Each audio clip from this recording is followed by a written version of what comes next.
Assalamualaikum warahmatullahi wabarakatuh.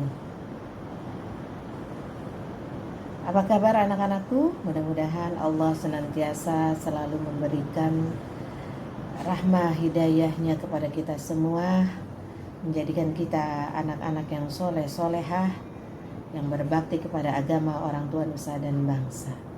Amin ya Allah ya Rabbal Alamin. Pada hari ini saya akan menjelaskan materi tentang larangan pergaulan bebas dan perbuatan zina. Pergaulan bebas adalah perilaku yang menyimpang dari norma-norma dan aturan yang berlaku. Seringkali melibatkan kebebasan seksual, penggunaan alkohol, narkoba, dan aktivitas lain yang bertentangan dengan nilai-nilai agama, sosial, dan moral. Perbuatan zina yaitu hubungan layaknya suami istri yang dilakukan oleh seorang perempuan dan laki-laki yang tidak terikat dalam hubungan pernikahan. Baik itu dilakukan oleh salah satu atau keduanya yang sudah menikah ataupun belum menikah sama sekali. Firman Allah Subhanahu wa taala dalam surah Al-Isra ayat 32. A'udzu billahi minasyaitonir rajim. Bismillahirrahmanirrahim. Wala taqrabu zina innahu kana fahisyatan wa sa'a sabila. Janganlah kamu mendekati zina.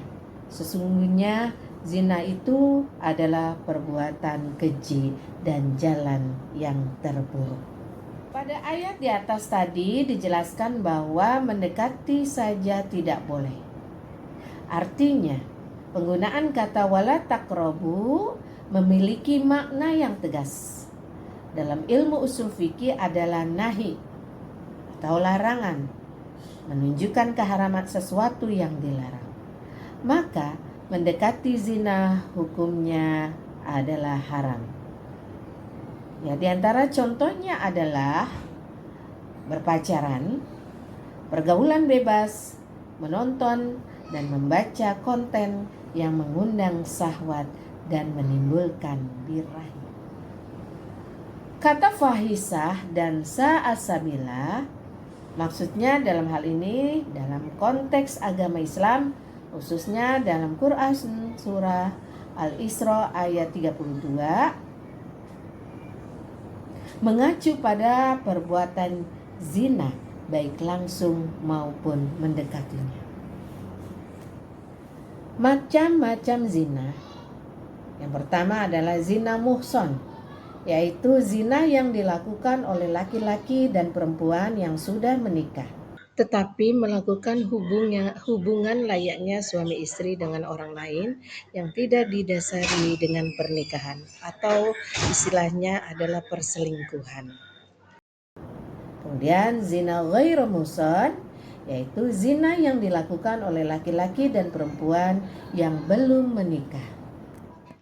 Para ulama sepakat bahwa perbuatan zina merupakan perbuatan yang keji dan dosa besar berdasarkan Quran surah Al-Isra ayat 32.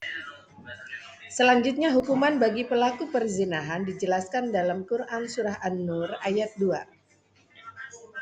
الزانية والزاني فاجلدوا كل واحد منهما 100 جلدة ولا تأخذكم بهما رأفة في دين الله إن كنتم تؤمنون بالله واليوم الآخر وليشهد عذابهما طائفة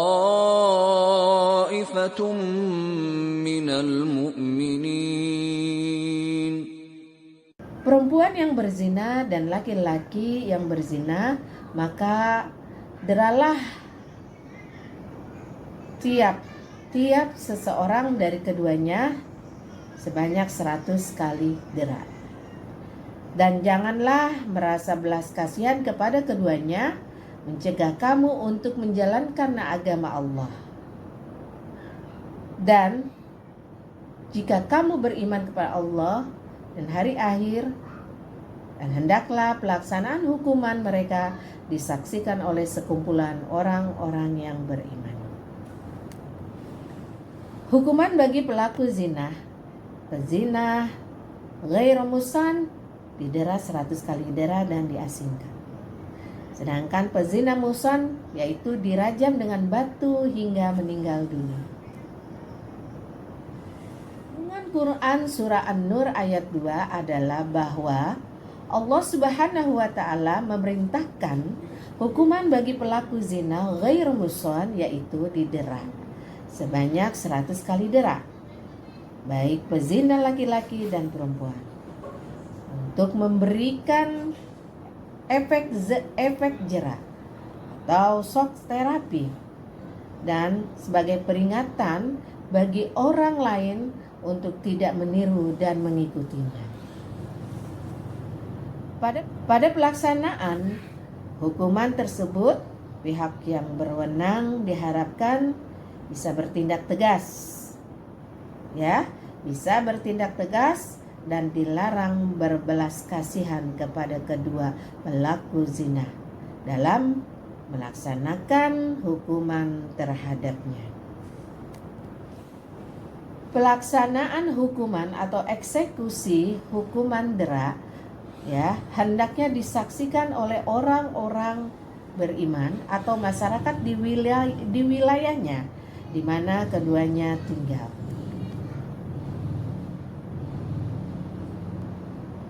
Penyebutan kata azania atau perempuan pezina lebih didahulukan daripada kata azani atau laki-laki pezina. Karena akibat dari perzinahan tersebut dapat nampak dengan jelas terlihat pada perempuan. Akibat kehamilan atau dampak negatif yang diakibatkan dari perzinahan lebih banyak ditanggung perempuan daripada laki-laki.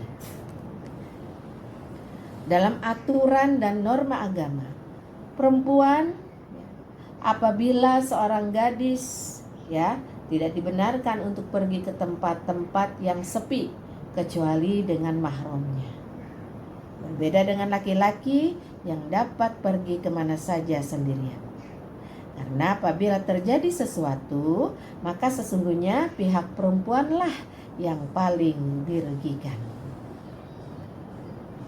Untuk itu, marilah kita jaga diri kita jaga keluarga kita dari hal-hal yang dapat merusak harkat dan martabat kita.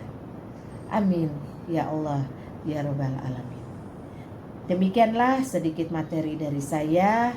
Mudah-mudahan bermanfaat bagi kita semua. Amin ya Rabbal Alamin. Terima kasih. Akhir kalam. Billahi taufiq wal hidayah. Assalamualaikum warahmatullahi wabarakatuh.